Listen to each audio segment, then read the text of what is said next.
Good evening, dear listener, and welcome once again to Dreamtime Stories, the place where we listen, we rest, and we allow stories to carry us gently into the world of dreams. Thank you for joining us tonight. My name is Tony, and I am your host. But this evening, you will not hear my voice alone. Our tale will be brought to life by Jessica, whose calm and soothing tone will guide us across ancient landscapes and into the heart of myth. The story you are about to hear was written by Frankie, and it speaks of a woman remembered across the Isles for countless centuries. She is a shapeshifter, a protector, a healer, and above all, a presence that lingers between the realms of gods and humans. Her name tonight is Alaris. In other times and in other places, she has been called by different names, but here we shall know her as Alaris, the first of three, the one who holds the power of change and the wisdom of ages. She is the guardian of forests, the keeper of fate, and the spark of courage in the hearts of heroes. Some say she is many women woven into one, a trinity who exists in shifting forms. At times she is a maiden, at times a mother, and at times an elder who carries the weight of centuries. Tonight, she appears as Alaris, preparing to craft a potion of fertility and protection, not for herself, but for the lands and people entrusted to her care. Before we follow her steps, let us take a few moments together to ease ourselves into rest. Arrange your body with care, listening to its quiet requests. Perhaps your shoulders ask for a little more softness. Perhaps your hips or knees wish for a pillow beneath them. Adjust and shift gently, like a sculptor smoothing the clay, shaping your comfort with mindful intention. Breathe in slowly, breathe out softly, and allow the world of the day to loosen its hold. Imagine yourself beside a deep and still pool of water. Thoughts may rise to the surface like drifting leaves, but you do not need them tonight. Watch each thought appear, then let it sink down to the quiet depths, leaving the surface smooth and clear. As you do, you may already sense the presence of Alaris. Her calm, protective force begins to wash over you, guiding you towards stillness. Soon, we will walk with her into her timeless realm. The story begins within the tall stone tower that rises from the heart of a green island. Alaris stands before a great mirror, framed in polished oak. She studies her reflection, her long fingers brushing a strand of dark hair away from her face. Names, she thinks, are curious things. She has carried so many across the years, some whispered with reverence, some spoken with fear, and some sung in the ballads of heroes. Names have power, yet they are only garments worn by the same enduring soul. How many years has she lived? She no longer counts. Age does not measure her life, for she belongs as much to eternity as she does to time. In her reflection, she sees the womanly form she wears tonight, but her heart stirs with the memory of flight. She remembers the pull of the wind beneath her wings, the sharpness of a raven's beak, the freedom of clawed feet gripping a branch in the moonlight. She could transform even now, yet the work before her requires the precision of hands, not talons. So she remains as she is, a tall elegant woman clothed in a gown the color of deep wine, with a velvet coat as dark as midnight. The room around her is circular, its high ceiling supported by beams carved with spirals and knots. The walls are draped in curtains of indigo and blue, and the floor is laid with rugs woven from silver and sea green threads. A four-poster bed, veiled in soft fabric, stands near the window, and every piece of furniture is carved from heavy wood inlaid with shells that gleam faintly like stars. Stained glass windows throw shifting rainbows across the stone walls, scattering fragments of light across the chamber. Ilaris turns from the mirror and crosses to one of the windows. Outside stretches her island, cliffs that meet the endless sea, rolling hills clothed in forests, and streams that weave silver ribbons through the grass. The sky above is an open blue, streaked with slow-moving clouds. Below her tower, the dark stone of her castle rises in quiet strength. It is not large compared to the fortresses of kings, but it is enough. One tower, a hall, a stable, a few chambers simple but filled with quiet power. This is her home, the place where the boundary between the mortal world and the unseen is thin as silk. Her eyes rest on the forest edge, where shadows gather and brighten with each breeze. It is there she must go, for her potion cannot be made without the herbs and leaves the earth provides. Restless to begin, she sweeps her coat around her shoulders and descends the spiral staircase. Her steps are light yet firm, echoing faintly on the stone. The air smells of salt and pine resin drifting from the fires below. At the stable, her companion awaits. A horse of astonishing size stands patiently, her coat black as obsidian, and her eyes calm as a midnight lake. The creature lowers her head as Ilaris approaches, as if bowing to one she trusts. Ilaris lays a hand on the horse's muzzle, whispering words that are half greeting, half blessing. The bond between them is older than memory.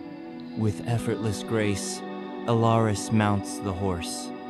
From the outside, the height would seem daunting, but she rides as though it were natural. Together they step out of the stable and onto a winding trail that disappears into the woods. The forest opens to them like a welcoming hand. Sunlight filters through leaves in gold and green mosaics, and the air hums with the life of unseen creatures. Birds call, insects buzz, and the whisper of branches forms a chorus that seems to sing in rhythm with the horse's stride.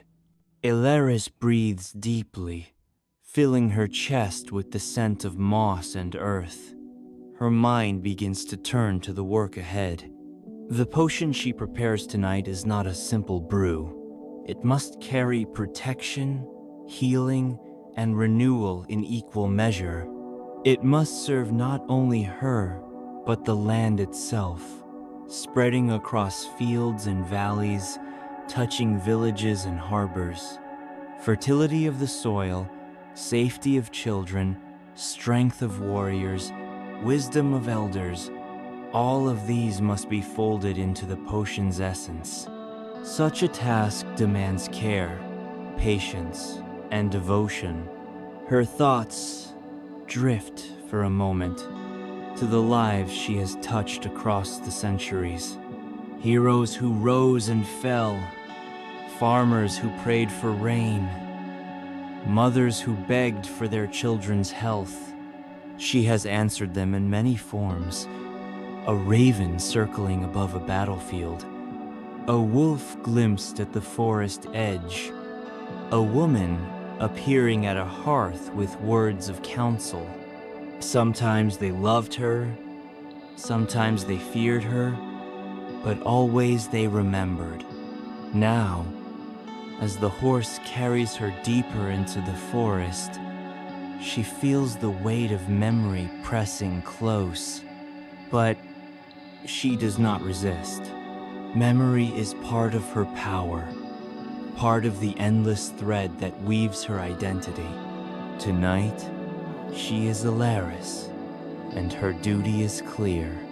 The path curves, leading toward a grove where the first of her ingredients awaits.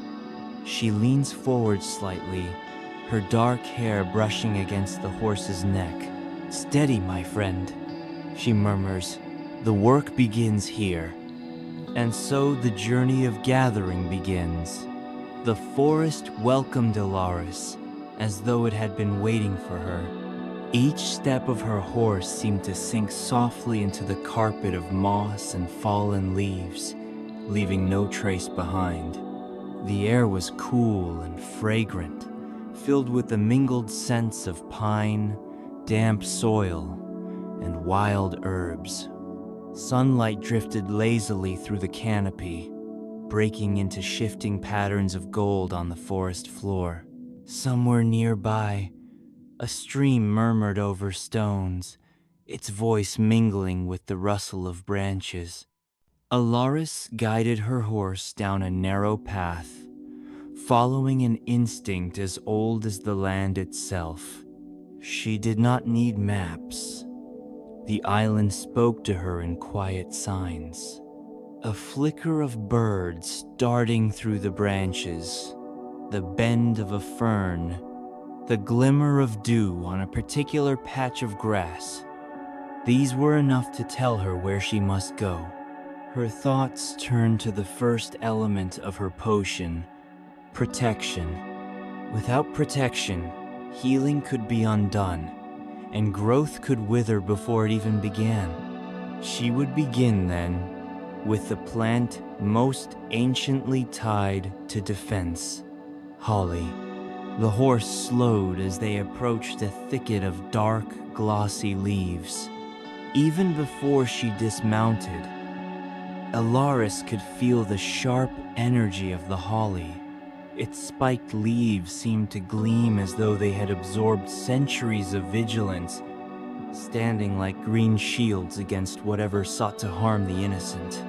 Sliding gracefully to the ground, she brushed her fingers over the nearest branch. The leaves were cold and smooth under her touch, the points sharp enough to pierce skin if one was careless. Alaris smiled faintly. "You understand what it means to guard," she whispered to the plant. She drew a small silver knife from her satchel and carefully clipped a handful of leaves.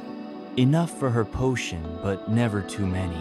She always left plenty behind. To take more than was needed would wound the balance of the forest. As she tied the leaves into a small bundle, she reflected on the nature of protection. It was not always gentle. To shield one person might mean to strike against another. Sometimes protection was as soft as a mother's embrace. Other times, it was as sharp as the holly's edge. She thought of the heroes she had guarded long ago, men and women whose courage blazed like fire. Their victories had been sung, but she remembered the quiet moments, binding wounds, whispering counsel, turning an enemy's blade aside with unseen force. Those memories stirred a faint ache in her chest, but she let it pass. Her horse nudged her shoulder gently, as if reminding her there was more work ahead. Alaris stroked the animal's neck, then turned her steps toward the scent of herbs drifting on the breeze. Dill, oregano, and parsley grew together in a sunlit patch not far from the holly grove. The sight made her lips curve in quiet delight. Kneeling, she brushed her fingers across the delicate fronds of dill, inhaling its sharp, clean fragrance. The tiny yellow-green flowers nodded gently, as if in greeting. Beside it, Oregano spread low across the earth, its tiny leaves rich with a spicy, grounding scent.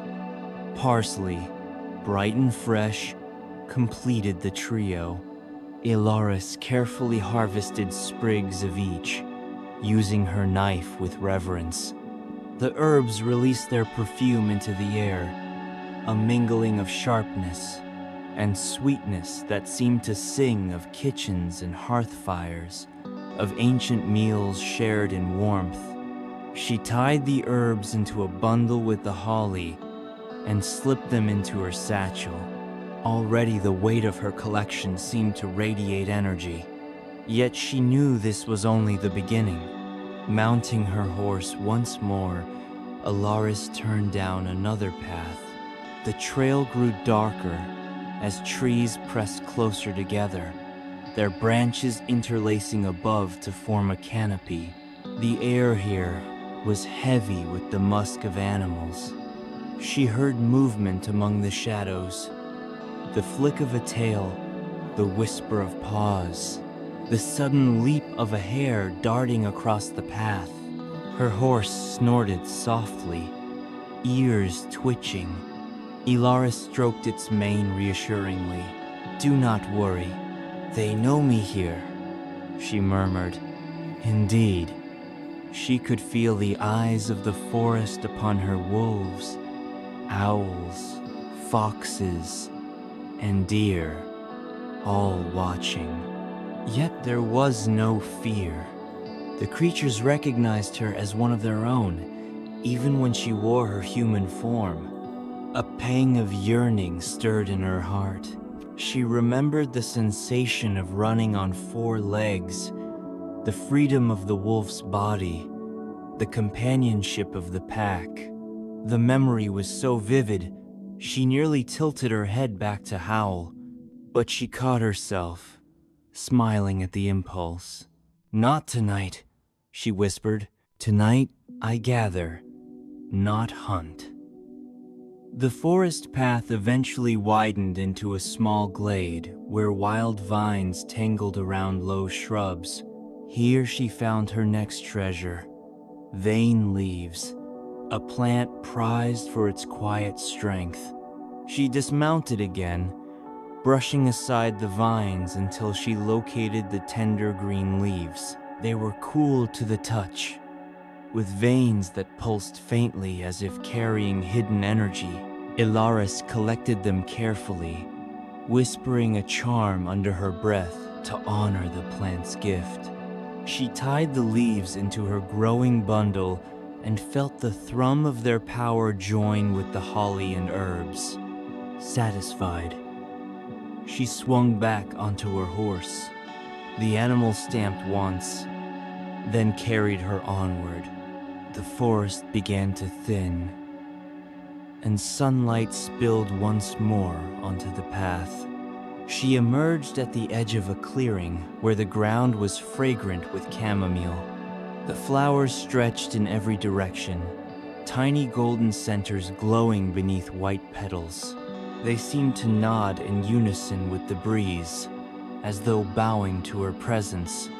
Ellery slipped from her horse and stepped barefoot into the sea of blossoms.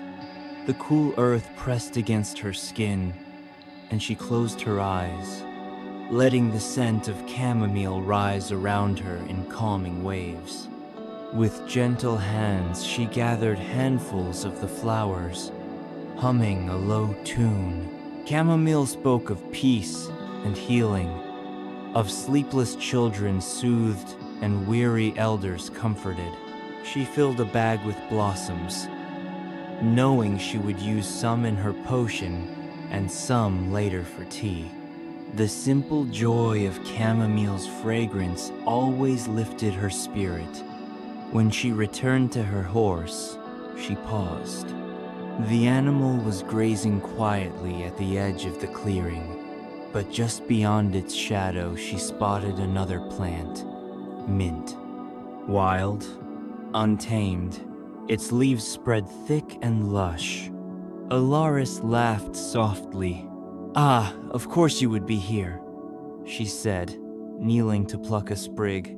She chewed one leaf thoughtfully, savoring the burst of cool freshness that spread across her tongue. Mint was a stubborn plant, always ready to overtake a garden, yet its vigor was precisely what made it valuable. She harvested a careful bundle, trimming back the excess growth with her shears. The smell of mint filled the air, sharp and invigorating, mingling with the sweetness of chamomile.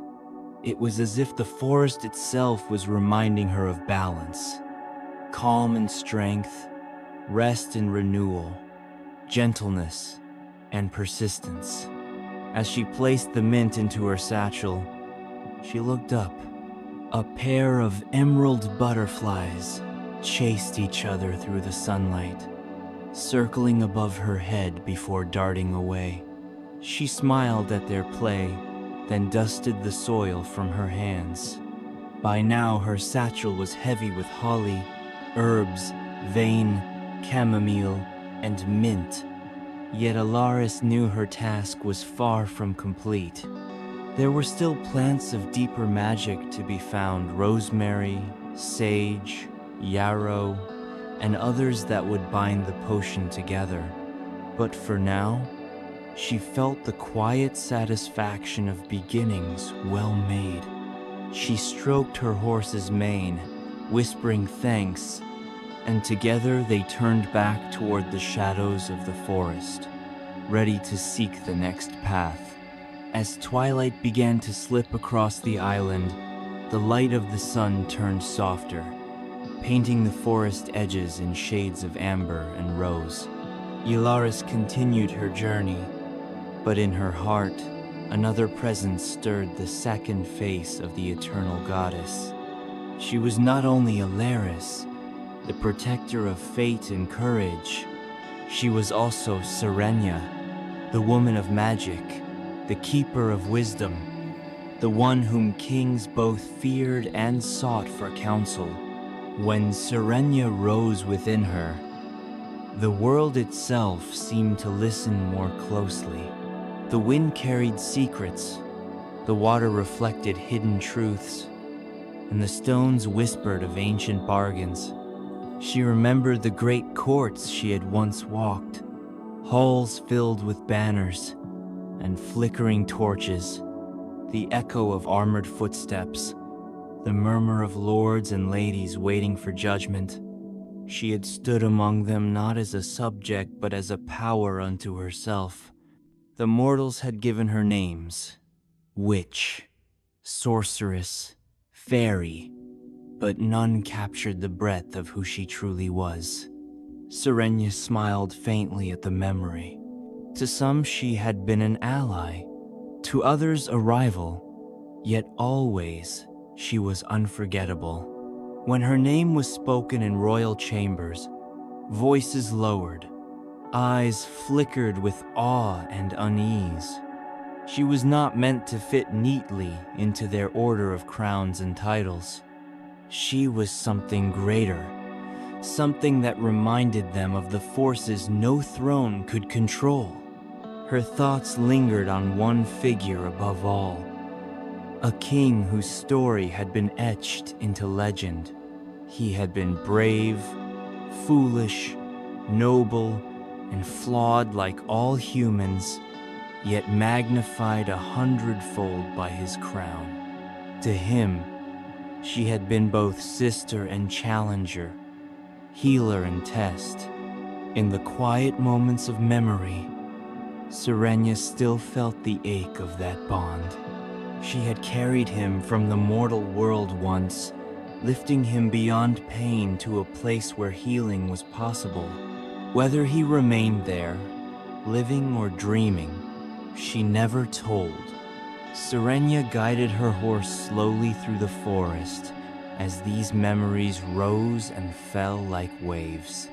In her satchel, herbs rustled softly, as though listening to her musings.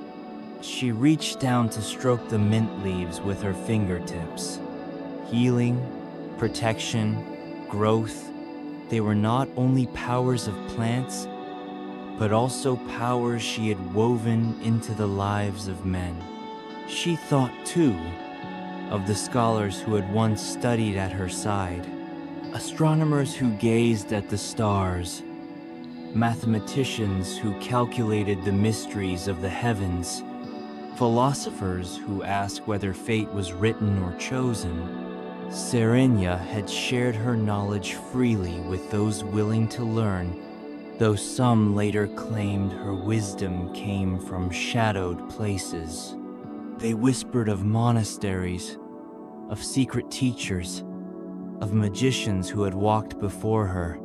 Some even spoke of a man called Merlin, as though all knowledge must be traced to him. She laughed softly at the thought. Her wisdom was older than their libraries, older than their cloisters. It had come from the rhythm of the earth, the cycles of moon and tide, the song of wind across stone. The path curved upward, and from the hilltop Serenia looked across the island. Far below, the sea stretched out like a mirror of silver, darkening now with the coming night. Lanterns of fishermen glimmered faintly on distant shores. She wondered whether they knew how closely they were watched, how often her hand had turned storms away from their fragile boats, how often she had whispered courage into the hearts of sailors. They called it luck, but it was her care. Yet not all her acts had been gentle. There had been times when she let kings taste defeat, when she showed warriors the bitterness of pride. She had been accused of betrayal, of weaving plots against the very thrones she had protected. Perhaps some of those accusations were true, for Serenia knew that every gift of power carried its shadow. Just as holly leaves could shield and wound, so too could her magic heal and test. She closed her eyes for a moment, feeling the stir of wind on her face. "Balance," she murmured, "always balance." Her horse stamped softly, and Serenia turned her attention back to the forest path. There were herbs yet to gather, for cleansing and renewal. Rosemary, sage, pine. She could almost smell them already, their sharp fragrances lingering in memory. Soon she would burn them to purify her cauldron, just as she once purified the halls of kings with her counsel, stripping away falsehood to reveal what was true. As the first stars blinked awake in the sky, Serenia allowed her memories to settle. The time of courts and crowns was past. Tonight, she was not the advisor of kings, nor the secret power behind their legends. She was once more a woman in the forest, carrying satchels filled with herbs, walking in rhythm with her great black horse. But the echoes of her past remained in her heart, shaping the song she would weave into her potion. Protection, healing, and fertility were not abstract concepts. They were lessons she had lived, gifts she had given, burdens she had carried. And as Serenia, she would carry them again, not for one throne or one hero, but for all who lived under the sky. The forest grew darker as she pressed onward, the song of crickets rising around her, the first glow of fireflies lighting her way. Serenia's face softened. She no longer needed the roar of courts or the clash of armies. Tonight, the whisper of leaves and the glimmer of insects were crown enough. And so, under the rising stars, Serenia continued her gathering, carrying with her the weight of legends and the quiet grace of one who had always been more than a name. Night was folding its velvet cloak across the island when another shift stirred within the eternal goddess. From Alaris, the guardian, and Serenia, the sorceress, emerged Avalith, the mother. She was not only the mother of children, though countless stories had named her so. She was mother to forests, to rivers, to flocks and fields. Her breath was in the lamb's first cry, in the swelling bud of spring, in the strength of soil that fed entire villages. When Avalith walked, the world seemed to lean toward her. Branches bent lower, as though trees sought her blessing. The air itself felt warmer, the shadows less sharp. Her presence was not one of command, but of embrace, the quiet assurance that life continues even after hardship. The black horse moved more slowly now, sensing the gentle change. Avalith did not urge haste. She let the rhythm of hooves and heart keep time with the deep pulse of the island. Ahead, the forest opened into a meadow brightened by the glow of fireflies. It was here she sought the last ingredients for her potion, the plants of healing and peace. She dismounted and walked barefoot into the grass. The ground was cool beneath her feet, alive with dew. At the edge of the clearing, rosemary bushes stood tall, their needle-like leaves releasing a sharp, cleansing fragrance as she brushed her hand across them. Sage grew nearby, its silvery green leaves soft as velvet, while pine trees leaned protectively overhead. Avalith gathered each in turn, clipping small bundles with her silver knife, careful never to take more than the earth would give. She paused to breathe in their combined aroma. Resinous pine, grounding sage, invigorating rosemary. Together, they were more than plants. They were guardians of purity, keepers of clarity, allies in the art of renewal. Avalith whispered a blessing over them, her words carried by the evening breeze. Her journey carried her onward, toward a quiet field where yarrow bloomed. Its white clusters rose like small stars scattered across the grass. Kneeling, Avalith touched the blossoms with reverence. Yarrow had always been a healer's companion, stitching wounds both of flesh and of spirit. She gathered several stalks, tying them with the rosemary and sage. From there, she followed a narrow path toward the edges of her castle grounds. A juniper tree waited, its branches cradling clusters of pale mistletoe. Avalith smiled, for this plant had long been a symbol of life's persistence. She reached up and plucked a few berries, their whiteness luminous in the dusk. Fertility, continuity, and growth, all were hidden in those small pearls. Her satchel was nearly full, yet Avalith knew the ritual would not be complete without lavender and poppy. She turned toward her flower patch, a small sanctuary she had tended for years. Rows of lavender swayed in the night breeze, their purple blossoms glowing faintly under the rising moon. She cut several stems, lifting them to her face to inhale the calming scent. Lavender spoke of peace of minds eased, of hearts soothed after grief. Beyond the lavender, crimson poppies opened their delicate petals. Avalith plucked one carefully, its petals fragile as silk. The poppy, she knew, held the gift of rest, the promise of dreams, the gentleness that follows sorrow.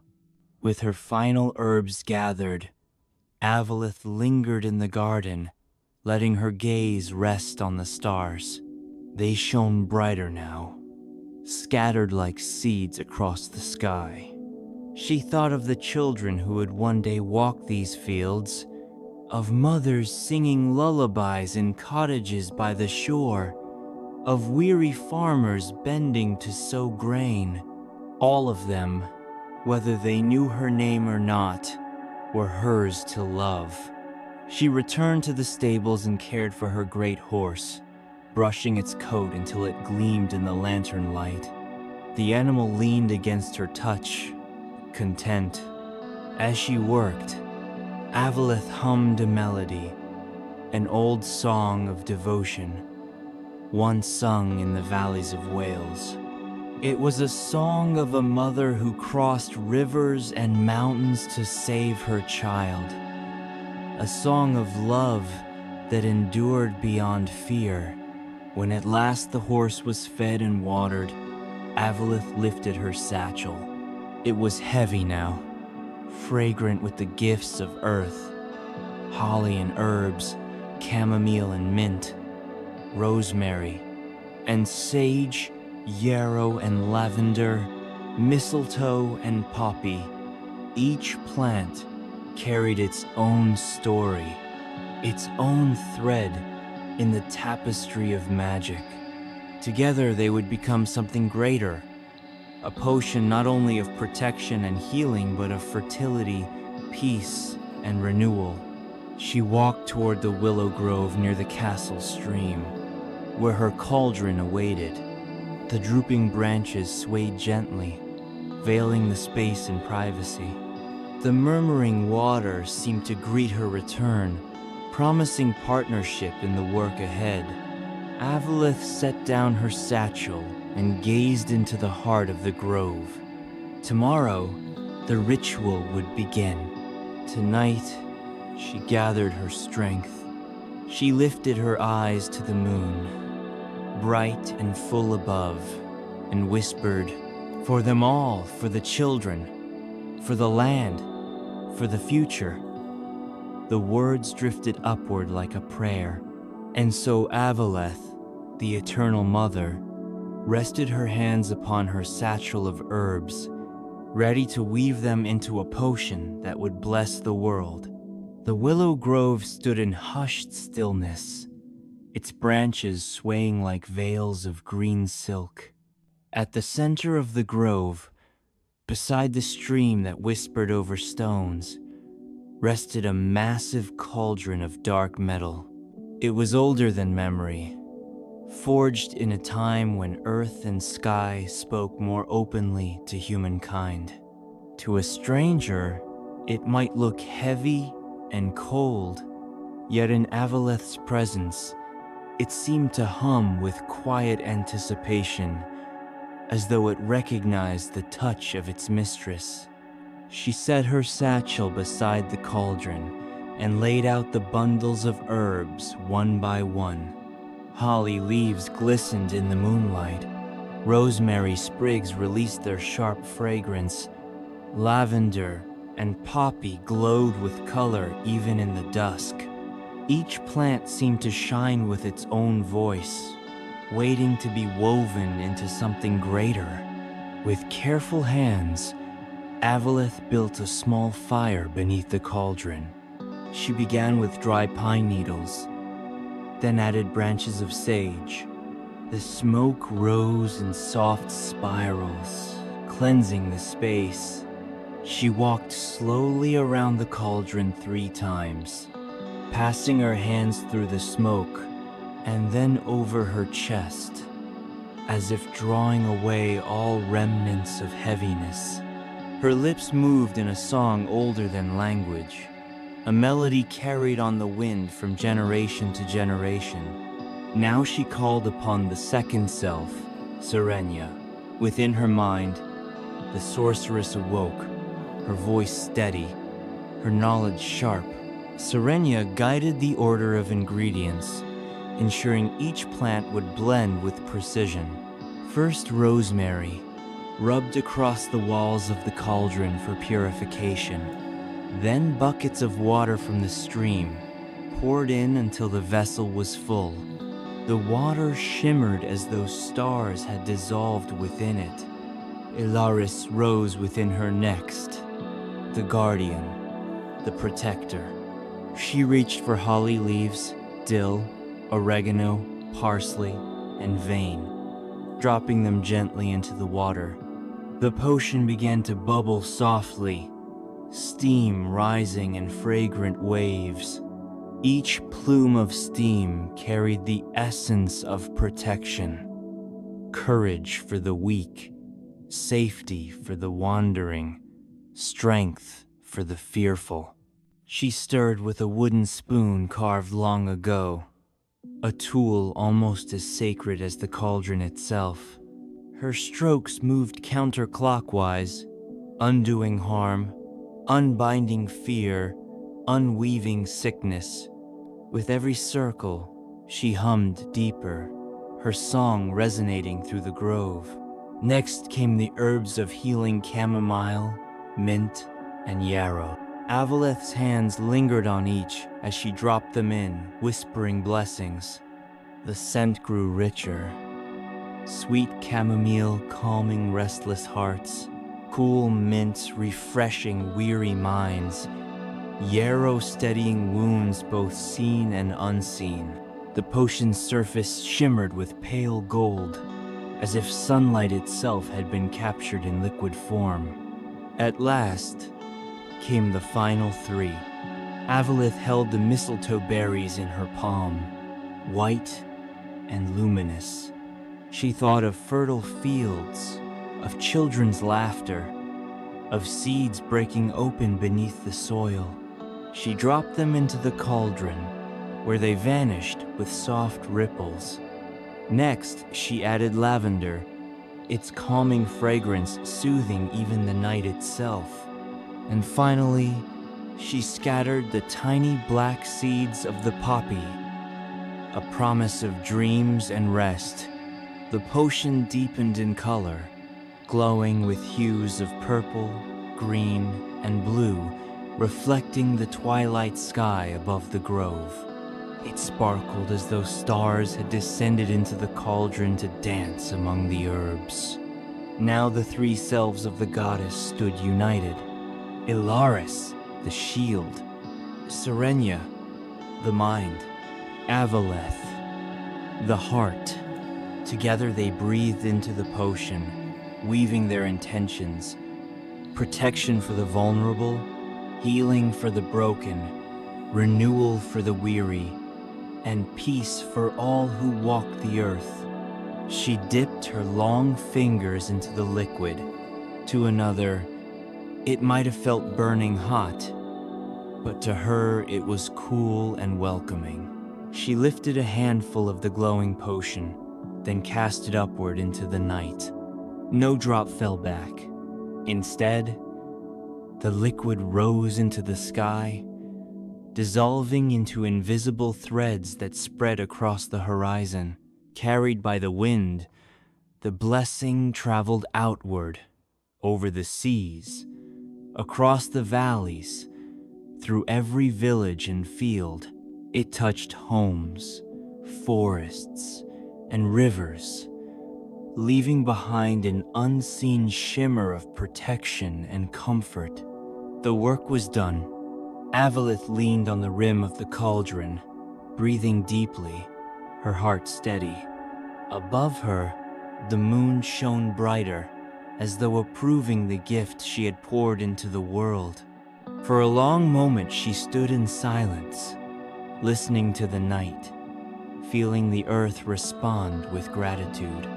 The fire beneath the cauldron had burned low, leaving only faint embers glowing like hidden stars among the ashes. The willow grove was hushed now, as though the trees themselves leaned inward to listen. The air carried the lingering fragrance of sage and lavender, mixed with the cool dampness of the nearby stream. Avaleth, Ilaris, and Serenia were one. The mother, the guardian, and the sorceress, three faces of the same eternal being, stood in quiet harmony within her. The potion was finished, its blessing already scattered to the winds, yet a deeper work remained, the sending of herself into the night. She lifted her gaze toward the moon. It hung heavy and luminous, silver light spilling across the grove. In its glow, she saw the reflection of all she had ever been, the maiden who once danced barefoot in the fields of youth, the mother who carried children, forests, and nations within her arms, the crone whose wisdom had weathered centuries, speaking truths even kings feared. She was all of these at once, and she was more. Her great black horse waited nearby, resting calmly after the long day's journey. The animal's breath rose in soft clouds, ears flicking toward her as if sensing the change about to come. She stepped close, stroking its muzzle with gentle hands. "Rest well, faithful one," she murmured. "Tonight, I do not ride, I fly." The horse pressed its forehead against her shoulder, then lowered its head, as if granting permission. Elaris, the protector, stirred within her chest. Serenia, the wise, shimmered in her mind. Avalith, the mother, wrapped warmth around her heart. United, they breathed as one. A low hum began to rise from her lips, turning into a song that vibrated through the grove. It was not a human melody, but something older notes that echoed the cries of birds at dawn, the howl of wolves in winter, the whisper of tide against stone. Her arms stretched outward, fingers lengthening, thinning, reshaping. Her cloak of velvet rippled as though alive, then dissolved into feathers as black as midnight. Her body grew lighter, her bones hollowing, her heartbeat quickening. Her hair became sleek plumage. Her eyes gleamed like obsidian pools. Where once a woman stood, now a raven lifted her wings. The transformation was seamless, as natural as breath. She leapt into the air, the cauldron below glimmering faintly in farewell. Her wings beat once, twice, and the grove fell away beneath her. The night opened wide. Stars glittered overhead, each one a memory, each one a promise. The moon bathed her feathers in silver, and the cool wind slid along her wings, carrying her higher. She circled once above the willow grove, once above the castle tower of dark stone. Then she turned outward, toward the open sea. From above, the island spread out like a jewel in the water. Its forests shimmered in moonlight. Its meadows glowed faintly with dew. Its villages lay in peaceful slumber. She could hear the faint rhythms of life below, sheep shifting in their pens, waves lapping against boats, children breathing in dreamless sleep. She watched them all with eyes both sharp and tender. They were hers, all of them, though they might never know her name. Farther she flew, across cliffs and waves, until the air grew colder and the stars more numerous. Every beat of her wings scattered unseen blessings, a shield for a sailor, a healing touch for a fevered child, courage for a woman standing alone, wisdom for an elder who doubted his strength. The world received her gift silently, yet she felt its echo in her chest. And in that moment, she was not only Elaris, nor Serenia, nor Avaleth. She was the eternal Trinity, the one who walks between shadow and light, between the mortal and the divine. She was flight itself, the black wing against the moon, the whisper that comforted, and the silence that endured. When dawn would come, she would return, perhaps as woman, perhaps as wolf, perhaps as mother or crone. But tonight, she was raven. She was watcher. She was guardian in the sky. High above the ocean, she tilted her wings and let the wind carry her farther into the vastness. The stars wheeled overhead, the sea stretched endlessly below, and the world slept under the soft veil of her protection.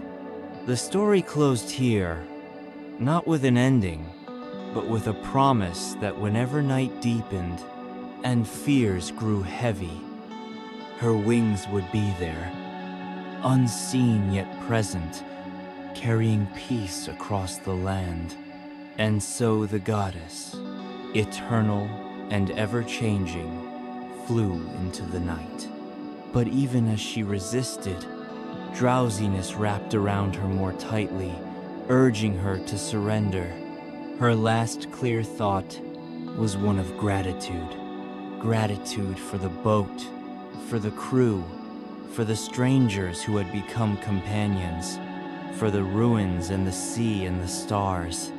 Gratitude for the chance to rest in such a place, far from the noise of the world, immersed in beauty and quiet. The stars shimmered once more in her vision, then blurred into soft halos of light. Her breathing slowed to match the rhythm of the waves. The sea rocked her gently, the night enfolded her, and at last, Elena slipped across the threshold into sleep.